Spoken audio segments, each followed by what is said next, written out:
बिहार विधानसभा चुनाव में प्रचंड बहुमत के साथ सत्ता में वापसी करने वाले एनडीए गठबंधन की सरकार में अब विभागों का बंटवारा हो गया है। विभागों के बंटवारे में 2 दशक बाद पहली बार गृह विभाग भाजपा के पास आकर डिप्टी सीएम सम्राट चौधरी को प्रदेश में कानून व्यवस्था की जिम्मेदारी सौंपी गई है।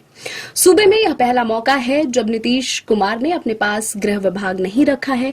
वहीं सम्राट चौधरी को गृह विभाग देकर उनका कद एक झटके में बढ़ा दिया गया है। गृह विभाग संभालने को लेकर सम्राट चौधरी ने कहा कि नीतीश कुमार द्वारा जमीन पर किए गए कामों को आगे बढ़ाने की कोशिश करूंगा। यह मेरे लिए बड़ी जिम्मेदारी है और मैं शासन को और मजबूत करने के लिए काम करूंगा।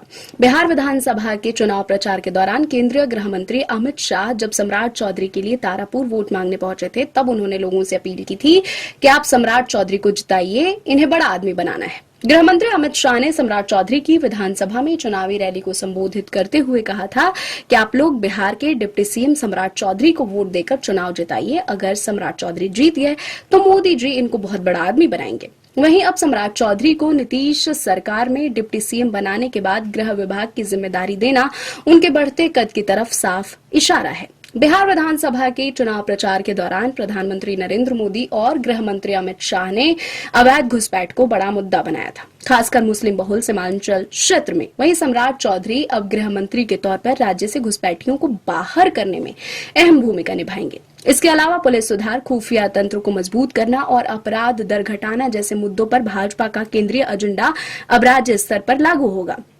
यह विभागीय नियंत्रण भाजपा को नीतीश पर निर्भरता कम करने और अपनी छवि को कानून का राज स्थापित करने वाला बनाने में मदद करेगा।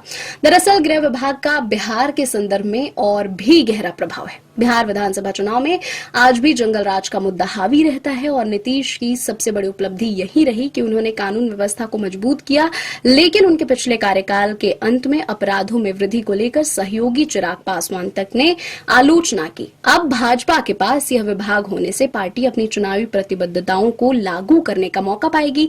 विशेषज्ञों का मानना है कि यह बदलाव केवल विभागीय आवंटन से कहीं अधिक महत्वपूर्ण है। यह बिहार की कानून व्यवस्था, राजनीतिक स्थिरता और भविष्य की सत्ता की दौड़ को प्रभावित करने वाला है। नीतीश सरकार में गृह विभाग का भाजपा को गठबंधन सरकार में भाजपा के बढ़ते कद और बढ़ती शक्ति का स्पष्ट संकेत है। दरअसल किसी भी राज्य का गृह विभाग राज्य की कानून व्यवस्था में सीधी भूमिका निभाता है और अब गृह विभाग का भाजपा के पास जाना सरकार में उसकी सीधी भूमिका को बढ़ाता है। नीतीश के पास प्रमुख प्रशासनिक विभाग रहते हुए भी अब गृह मंत्रालय भाजपा के पास रहने से सत्ता संतुलन में बदलाव दिख रहा है।